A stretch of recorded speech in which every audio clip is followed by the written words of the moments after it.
Good morning, and thank you for joining me today. Today we remember and commemorate the 80th anniversary of the attack on Pearl Harbor, a surprise military attack by the Imperial Japanese Navy against the United States at the naval base in Pearl Harbor in Honolulu, just before 8 a.m. on Sunday, December the 7th, 1941. As you know, the United States was not involved in World War II at the time, but this attack led to our entering World War II the next day. The attack was levied by 353 Imperial Japanese aircraft, including fighters, level and dive bombers and torpedo bombers in 2 waves, launched from 6 aircraft carriers. Of the 8 U.S. Navy battleships present, all were damaged, and 4 of them sunk. All but the USS Arizona was later raised. 6 were returned to service and went on to fight in the war. As you know, the USS Arizona is still in the harbor, and I've had the opportunity to visit that. A total of 188 U.S. aircraft were destroyed, 2,403 Americans were killed, and 1,178 others were wounded. We remember this because of the lives that were lost, the lives that have been changed forever. And 80 years ago, this is still a significant point in our nation's history. So we remember them, we remember their sacrifice, we remember their patriotism, and we remember their heroism 80 years ago today. We also mourn the loss and passing of Senator Bob Dole, a colonel in the Army, a senator, a patriot in every sense of the word, someone who served his country, ran for president,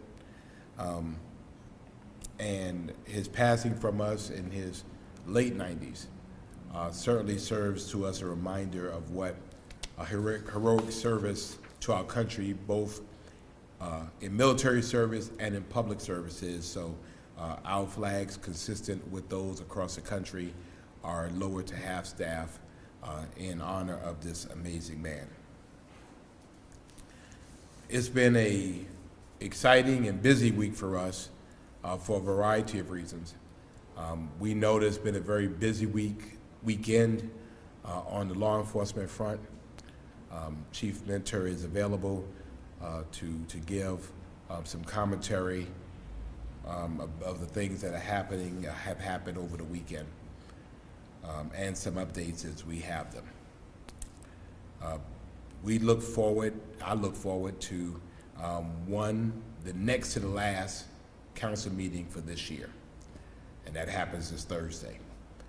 During this meeting, most importantly, we will host our final public hearing about the proposed 2022 budget. Remember, this $479 million budget can be broken up broadly into 5 categories: housing, homelessness, and community support. 2 is Savannah Safe. 3 is investing in our neighborhoods. 4 is back to basics. And 5 is investing in Team Savannah.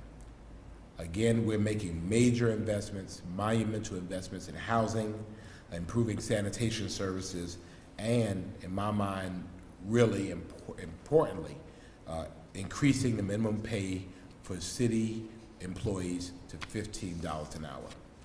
And I encourage our citizens to look at the entire proposed budget and the snapshot of the highlights at savannahga.gov/budget, savannahga.gov/budget. If all goes well, we will adopt our 2022 budget on this Thursday after the public hearing. In other council business, we will accept 6 donations totaling $43,500 from local businesses to support Savannah's Affordable Housing Fund.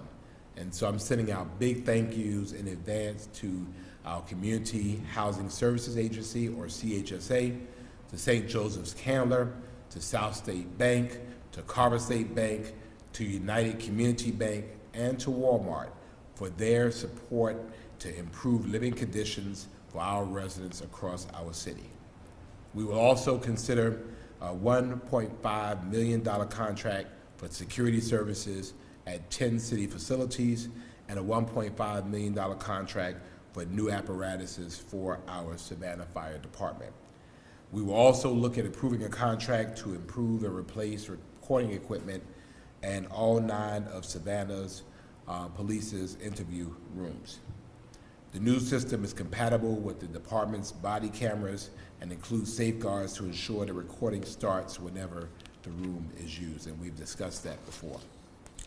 Interview recordings are uploaded into the same digital evidence repository as the department's body-worn camera video, so everything is stored in the same place. We will also consider honoring the work of Dr. Calvin and Virginia Kaya to make art accessible to everyone in Savannah by approving installing a historical marker to recognize the Kaya House Museum at 505 West 36th Street. The Kayas were pioneers in the Black cultural and museum movement and created the first African-American founded museum in Savannah. And I'm excited that we are working to properly honor their contribution to our city. And finally, we will consider approving a pedestrian walkway mural for the arena site.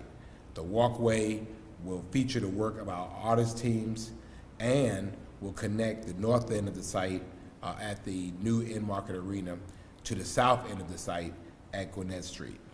Spanning almost 700 feet, this mural project will be the largest asphalt mural in Chatham County and one of the largest asphalt murals in Georgia. Public art is one community asset that we're working on adding to this area on the west side. Again, for us, this is about community. And so we're also asking for your help to determine how the city should repurpose the historic Waterworks building.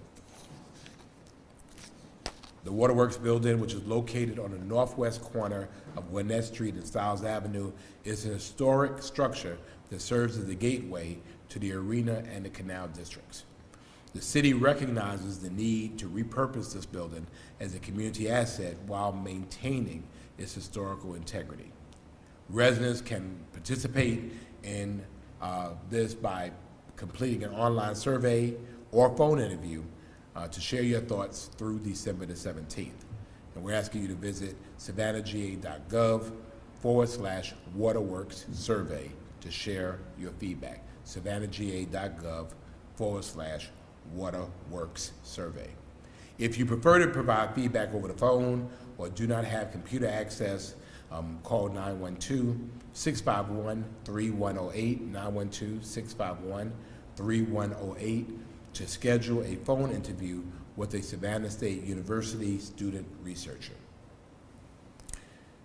As discussed previously, the City of Savannah is partnering with the Economic Opportunity Authority of Savannah, Chatham County, and the Georgia Department of Human Services to help those with outstanding water bills.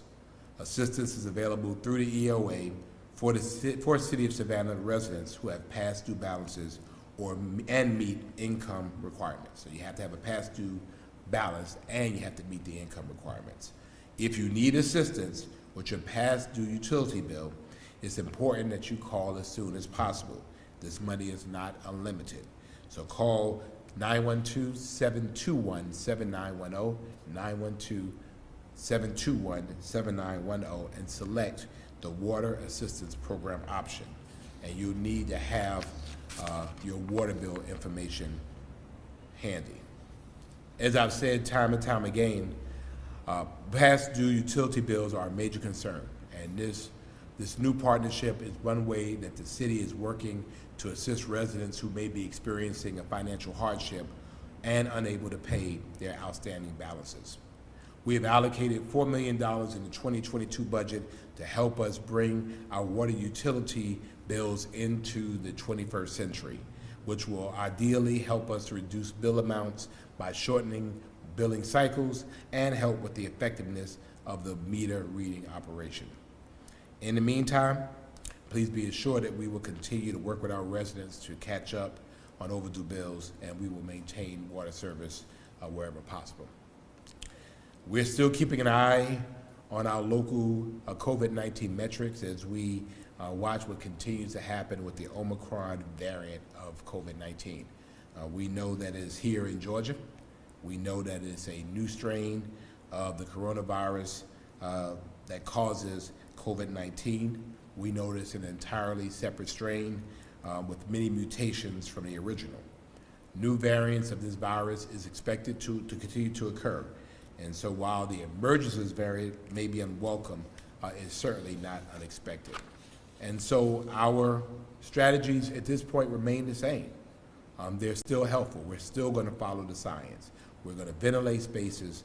We want people to use masks. We want you to test if you have symptoms. We want you to isolate if you are positive. Get vaccinated. Get vaccinated and get boosted. I am now vaccinated and boosted, and I'm still here. And if you're not vaccinated, now's the time. Yesterday was the time. And anyone 5 years of age and older is eligible for free vaccination, and the vaccination supply is plentiful. If you've been vaccinated and you're at least 18 years old, and it's been at least 6 months since your last Pfizer or Moderna vaccine, you are eligible for a booster. Go ahead and get it done. If you got the single-dose Johnson & Johnson vaccine and it's been 2 months since your shot, you could also get a booster of that. Mixing of vaccine brands is allowed, so you can get a booster dose of any of the three, regardless of which vaccine you initially received. I received Moderna 1, 2, and 3. It's also, strangely enough, National Influenza Vaccination Week. And so we have COVID and we have the flu. If you have not received your flu shot, as I have, go ahead and get one. The city manager and I went to the Carver Village community last week to update residents about where the city and our partners are while we're preparing for the our new arena's opening. And as you know, the Oakview Group has planned some very big events for the arena's opening season, including a sold-out show to kick off the legendary Eagles World Tour. And this is great news. However, our focus is and remains to make sure that the plans for the arena, the infrastructure that supports it and surrounds it, like roads and parking, and OVG's plans for managing crowds going in and coming out of the arena district are sound, and they protect the surrounding neighborhoods. For us, it's not just about the arena.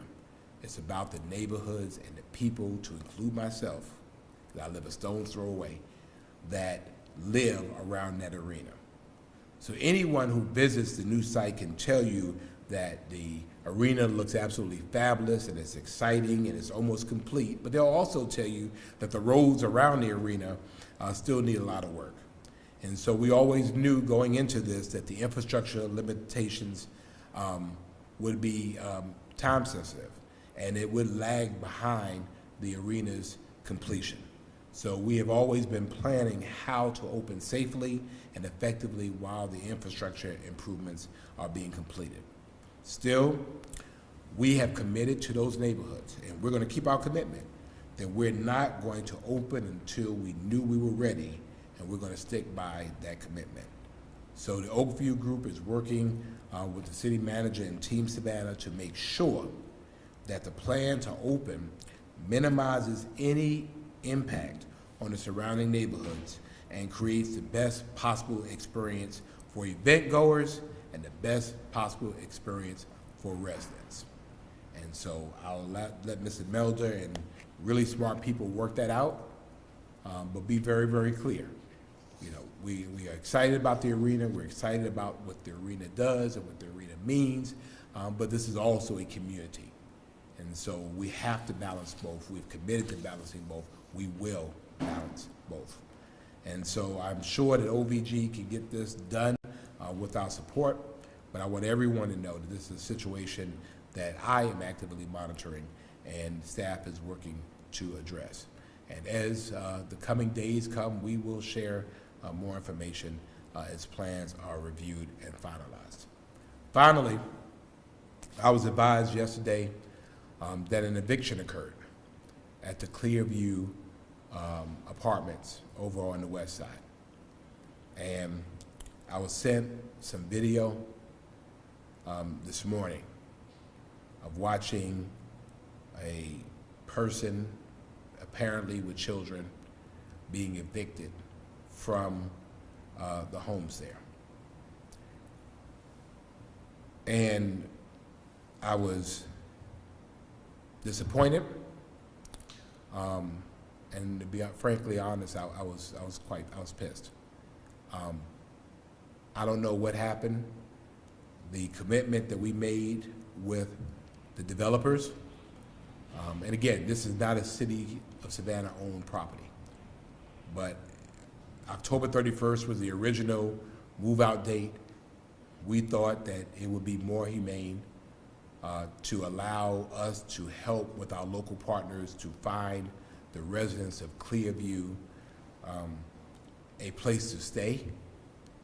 And the developers, Cardinal, agreed, giving until December the 31st. I understood that they went to court to put into action the processes that would help them to be prepared after January 1st to evict if people did not move. For whatever reason, an eviction happened yesterday, which meant a dispossessory occurred and an eviction occurred. And that's not what we agreed to, and that's not how Savannah treats its residents. I spoke with members of Cardinal this morning, and they said that this is a separate situation. It involves a squatter. I mean, whatever it is. The fact of the matter is, this is December 7th. The fact of the matter is, there were children in that dwelling. The fact of the matter is, they're not collecting rent on that property anyway. And the fact of the matter is that it's 24 days before the end of the year. And it's, 15, 16 days before Christmas. And if we're going to be a beloved community, we have to recognize the dignity of everybody, regardless of where you are in life. And people have difficult situations, but I've let Cardinal know, I mean, that's just not cool. I don't know all the details. It's not what we agreed to. But what I've asked the city manager to do is to investigate, and I've asked him to update council accordingly. When you have, home is one of the things that we all hold dear. And it may not be a good home, it may not be a good structure, but it's still home. And even if it's a squatter, I just think that there are effective ways, particularly if there are children involved. I'm not going to rush to conclusions, but I'm going to ask the city manager to investigate and to update council in the time manner that he deems appropriate to have all of the facts, and then we will release those to you. Our commitment is still, again, that the development needs to occur because this is dilapidated housing. It's dangerous housing. It's dumping going on over there. Criminal activity going on over there. But as it is right now, it's still where people call home. And so while we're excited about this major development that's coming that will provide affordable housing, which is in support of our Housing Savannah plan, today, it's what people call home.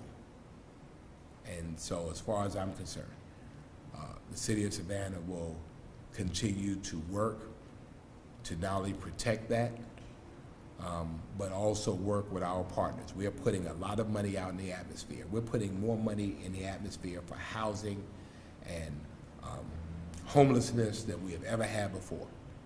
And so we will be calling on those community partners to help us, to help the folks at Clearview. Again, I represented that area for 16 years as a District 1 Alderman, and I'm not turning my back on them now. So that ends my comments, and I'll entertain any questions you may have.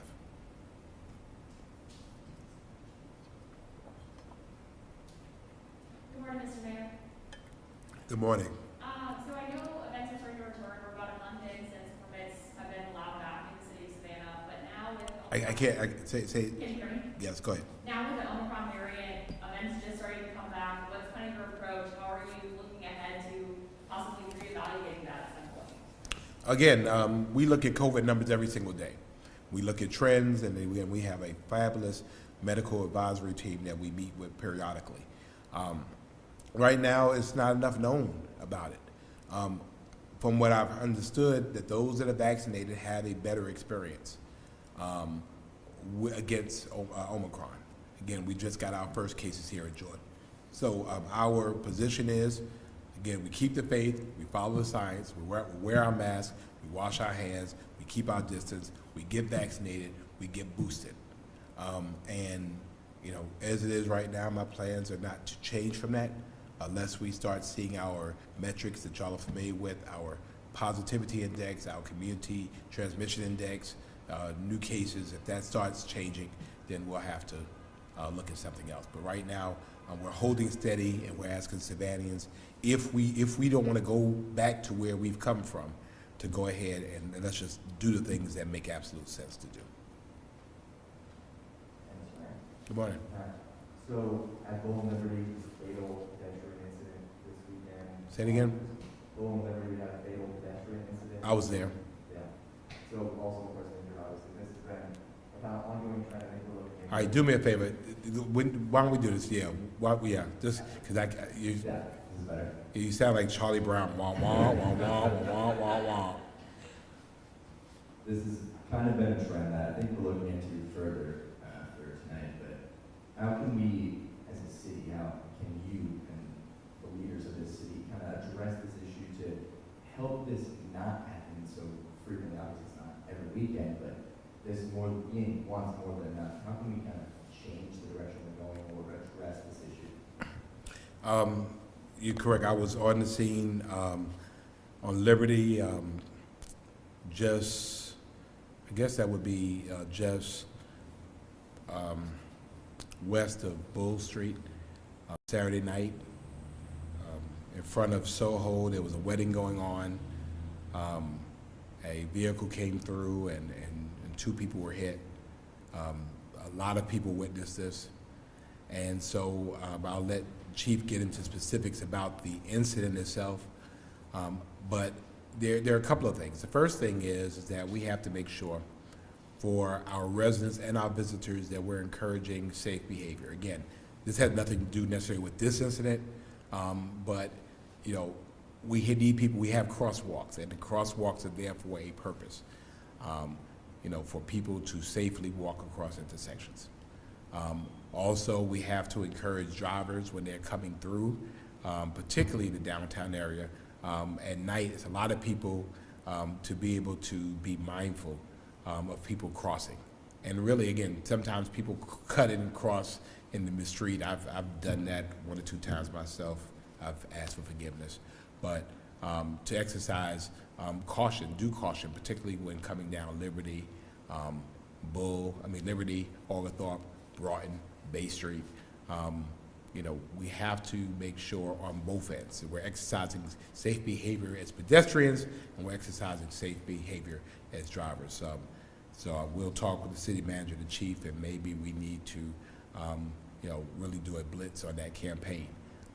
You know, part of these issues is our success. The fact is that people are all over the place in Savannah, and our sidewalks are packed, and people are just kind of crossing. And the fact is that, you know, we're a busy city, and we need people to understand that. And then also, as much as our reputation, people come here and they drink and have a good time. I mean, you know, there is driving while under the influence. There's also walking while you're under the influence. So we talk about designated drivers, but you also have to have people with you to say, hey, you know, maybe we need to go this way. Maybe we need to go to the crosswalk. Again, this is just in general, but you know, we certainly have recognized a trend here.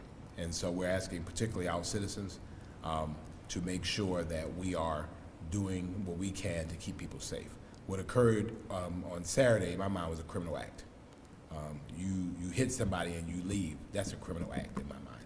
But again, I'll let the chief be the chief. So, thank you. Mayor, just real quick to add to that, do you feel that, you know, when we say that us as drivers, you know, we need to take more upon a responsibility, you know, situational awareness and everything, do you feel that sometimes, though, that the I don't want to say just tourists, that's a lack of better way to put it, I guess, but they feel they're led into a false sense of security that we're safe because we're tourists, we're down these squares, we can just walk out anywhere. Oh, yeah. Without, you know, we're perfectly safe. Is that wrong? You know, should they be educated as well as the bicyclists? Absolutely. Oh, no, you're absolutely right. I think what happens is, again, I'm a New Yorker by birth and raising. I mean, you know, I just know you don't walk out in the middle of the streets. I mean, but it's because people get hit. And I think people get here and they say, oh, this is Savannah, it's so nice and so touristy, and you know, we could just kind of, you know, throw reckless abandon, just, you know, let's just walk out here. And I mean, you know, every week I almost hit somebody because somebody just walked out in the middle of the street. You can't see them. A door opens up on Bay Street. You weren't looking for it. You know, so, you know, some of it is what, you know, our cities, our streets are somewhat narrow. You know, they're very walkable, and we say, and we take great pride in that we're a walkable city. We have to be a safe city to walk as well. And so again, we'll get into some techniques and make sure that there's not speeding in some of those areas as well. But again, really talking about safe behaviors.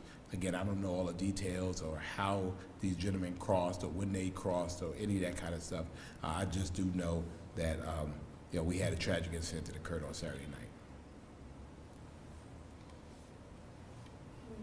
Good morning. So with vaccinations, health officials were saying last week that there was a spike in vaccinations, which they were happy with, but a lot of it was boosters, and they would like to see more people who have not received the vaccine yet coming in. I'm just wondering if you're looking into any more vaccine incentives, any kind of other new campaigns to make sure everybody's getting vaccinated.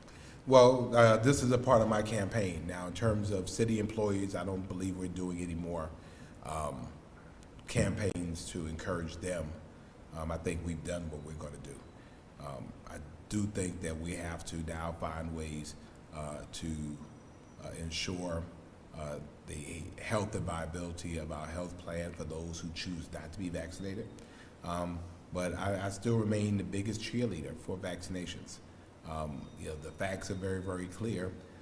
52% or so of people here in Chatham County are vaccinated. When you look at Bryan and Effingham and Liberty counties, those numbers are much, much lower. Why I'm concerned? Because a lot of them work and play in Chatham County, and so they come visit our cities. And so without a mask mandate, you know, we know that the COVID-19, to include the Delta, which is still the predominant variant, and Omicron are still transmissible. And so, you know, every week I'm going to get up here and continue to say it. And wherever we can say it, we'll say it. And however we can partner with our health department to get vaccinations out, we're going to go ahead and do that. We recognize if we don't, you know, people will still be victimized by this, and people will be hospitalized, and unfortunately, some people will die. And so we want people to make grown-up decisions, but with grown-up decisions come grown-up consequences as well. Thank you. Good morning. Several shootings that have happened, and you say that people having easy access to guns, certain gun laws, people just being careless are some of these reasons, or could be reasons for the shootings. But what are some immediate ways that the city can do to intervene and maybe look at these problems a little bit deeper? Well, again, I think that the causes are as widespread as the solutions. As it relates to gun violence, I recognize it as a health issue. It's an issue of trauma, it's an issue of mental health. And so in 2022, you will start seeing a pivot in terms of how we address it here in the city of Savannah, really looking at it as a public health crisis, because that's what it is. You know, a lot of it deals with not only the availability of guns and the accessibility of guns, the lack of gun safety or knowledge of gun safety or safe practices as it relates to guns, but also, again, getting in the middle of the decision to use the gun. There's a decision, and then it's the execution of that decision. And so we have to get to people, so you'll see in our budget, not only for us to engage interrupters, trusted people within the community to help us to engage. You know, we're going to do whatever we can to help to do that. We recognize that there are some roles that poverty plays in that, and we'll address that. We're addressing affordable housing and a variety of things, but at the end of the day, because poor people have been poor throughout our history, they didn't go shooting people. But at the end of the day, it's about making that decision. And so we have to get in between that. We have to get people to walk away. We have to get people to seek other means of redress. We have to get people to make smarter decisions. We need mothers and fathers and loved ones to, hey, you know, get in and de-escalate, calm this person down, say let it go, to take the gun. And so it's an all hands-on approach. And so, you know, I look forward to continuing to be a part of that discussion. And there were some of these shootings happening in areas such as, you know, the downtown Riverside district, areas where a lot of people gather on weekends and throughout the week. What do you have to say to the community as far as how they're feeling about shootings happening in areas where they feel that it should be safer than other communities? I'll say welcome to the world of people who live throughout Savannah and throughout Georgia and throughout our country. The fact of the matter is that our entire city should be safe, and I don't think, you know, we should have a brand of being safer because we're in the downtown area, because that's where visitors go. I think people should feel just as safe on the south side, or just as safe on the east side, or just as safe on the west side. So I think our solutions have to be comprehensive. Our mantra has to be same and consistent, although our methods might be different in different areas based on the types of crimes we're seeing there. I don't put a premium on any place as opposed to the other. My citizens are as important to me as our visitors. And so, you know, if we want to make sure that our entire city is safe, we have to work together to ensure our entire city is safe. Our entire city is inclusive of downtown areas and everything else. Because the fact is, if you don't, you know, the fact is that crime moves, criminals move, and then, you know, I mean, we sometimes the folks that commit crimes don't live in Savannah. They come from other places. So we have to have a general and comprehensive understanding of what public safety is, that we all have a role to play in it. I'm going to commit that the city of Savannah is going to do what we can do, but we also need businesses to do what they can do. We need citizens to do what they can do. And in doing that, we have a safe community for everyone, residents and visitors.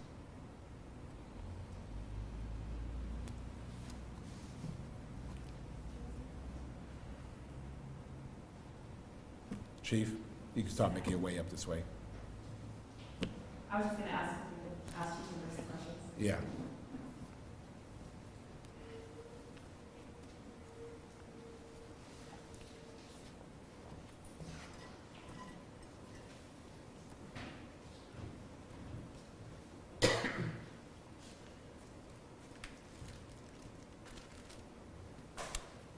Morning, folks.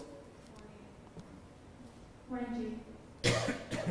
So in talking about the pedestrian being hit and killed, Liberty and Gold, walk us through, we know that person driving the car was fleeing from police. Walk us through kind of the pursuit protocol and why you did call that off. Well, the information we have is that the officer observed that vehicle traveling at a high rate of speed in the area of Oglethorpe and East Broward. The officer turned on his emergency equipment, attempted to try and conduct a traffic stop. The vehicle refused to pull over. The officer got to somewhere in the area of Liberty and Habersham and realized the vehicle wasn't going to pull over. Per our policy, we do not engage in a pursuit for traffic violations only. The officer then shut down his emergency equipment, put the broadcast out on the radio, giving a description of the vehicle, and discontinued following that vehicle. Shortly after that was when we were notified of the unfortunate circumstances that happened at Liberty and Bull. Morning. The mayor mentioned possibly increasing a blitz on campaign in this kind of safety. Would you be in favor of that, or any other kind of changes that you would have in mind to maybe make this safer and reduce these possible issues moving forward? Well, of course, we're in favor of anything that helps to keep our city safe in any areas, whether it's traffic enforcement, whether it's crime. We are continuing to be progressive and proactive out there. Like I said, the big thing was the officer was already in the area and observed this vehicle traveling at a high rate of speed and attempted to stop that vehicle. And the driver made the decision not to stop and to continue on. The officer followed department policies and procedures. Unfortunately, this situation led to tragic circumstances. One other thing that's kind of unrelated, as far as the 64th Street shooting, very limited details. Can you just walk us through exactly what happened? I can't give you much more than what we have in the press release right now. Right now, detectives are waiting on results from the autopsy and to evaluate some more forensic evidence. Hopefully, we may have something more to report to you tomorrow or at the latest on Thursday involving that particular incident. Chief, good morning. Leading back to the pedestrian involved incident the other night, we received reports at our station at WJCL that the vehicle has been located on Fort Stewart and that the driver of that vehicle, the person who's driving that vehicle, may be a Fort Stewart soldier. Can you elaborate anything on that at all, and if there's been an arrest made or the suspect apprehended? I think it would be best for me to refer that question to the Georgia State Patrol. Georgia State Patrol is the lead agency on this investigation, so I believe if any information regarding the vehicle being recovered or any arrest should come from Georgia State Patrol. Good morning, Chief. Good morning. So in terms of just kind of general pedestrian safety measures, particularly during the holidays, I know we have the flashing lights and certain implementations, but I also know the holidays can see an uptick in these kinds of issues. Is there anything that's going to be done in light of these recent events to kind of strengthen safety measures, particularly maybe with downtown events, more people gathering, et cetera? Well, kind of like what the mayor said. I mean, we're always aware of some of the dangers involving some of the intersections that are involved in the city. We're always looking to see what we can do to improve and add additional safety measures. I'm sure the city manager and I will be having a discussion, and I'll be having a discussion with members of my department about what we can do to continue to enhance traffic and pedestrian safety throughout the city. Thank you. Good morning. Good morning. So now we know that the officer did follow protocol, right? So why specifically do you all have that protocol in place where officers do not follow pursuit and a traffic stop violation? Well, it basically comes down to, are we creating a danger to the public, and are we creating a danger to ourselves? And basically being able to justify that enhanced level of danger that we may be presenting to ourselves or the public.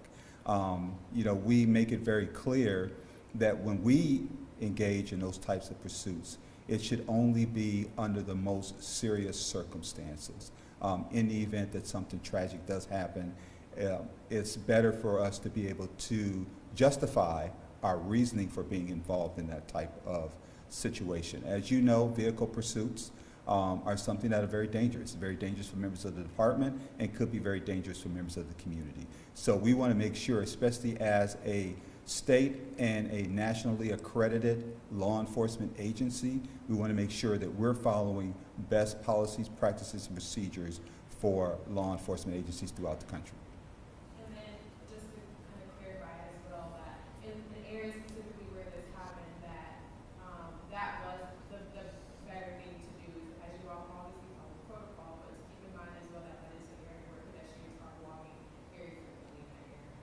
Absolutely.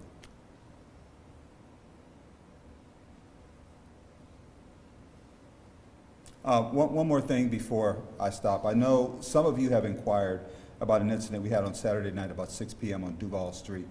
That was the shooting we had in the 1900 block of Duval Street. That involved a 14-year-old who received a non-life-threatening gunshot wound to the leg.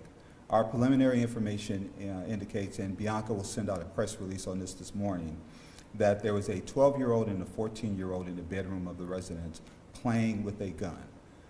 Right now, evidence appears to indicate that the 12-year-old discharged the weapon and the 14-year-old was shot after the 12-year-old discharged the weapon. A couple of things that we want to make people aware of involving that particular situation. That gun that was used during that crime is a gun that was reported stolen in the city of Savannah on November the 27th out of an unlocked vehicle.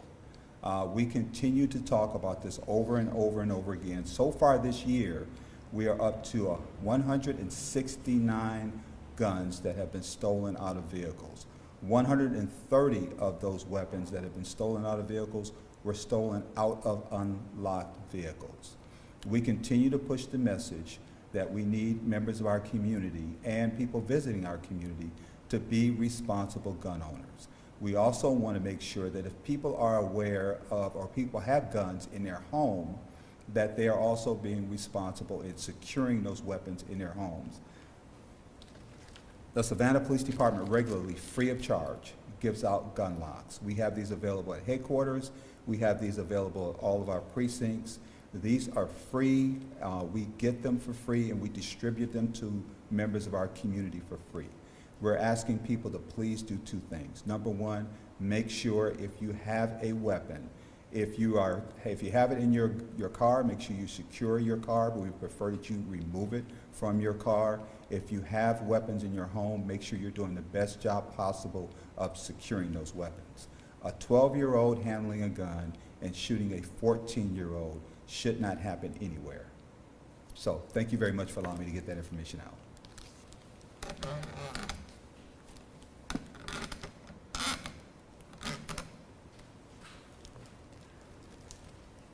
Thank you all, and to the Chief's point, we're still watching what's happening in Michigan involving a young man who's a 15-year-old. You know, at some point, we'll see as a community, as a nation, how important this is. And the fact is that our carelessness, you know, affects the lives of our young people. Have a good day.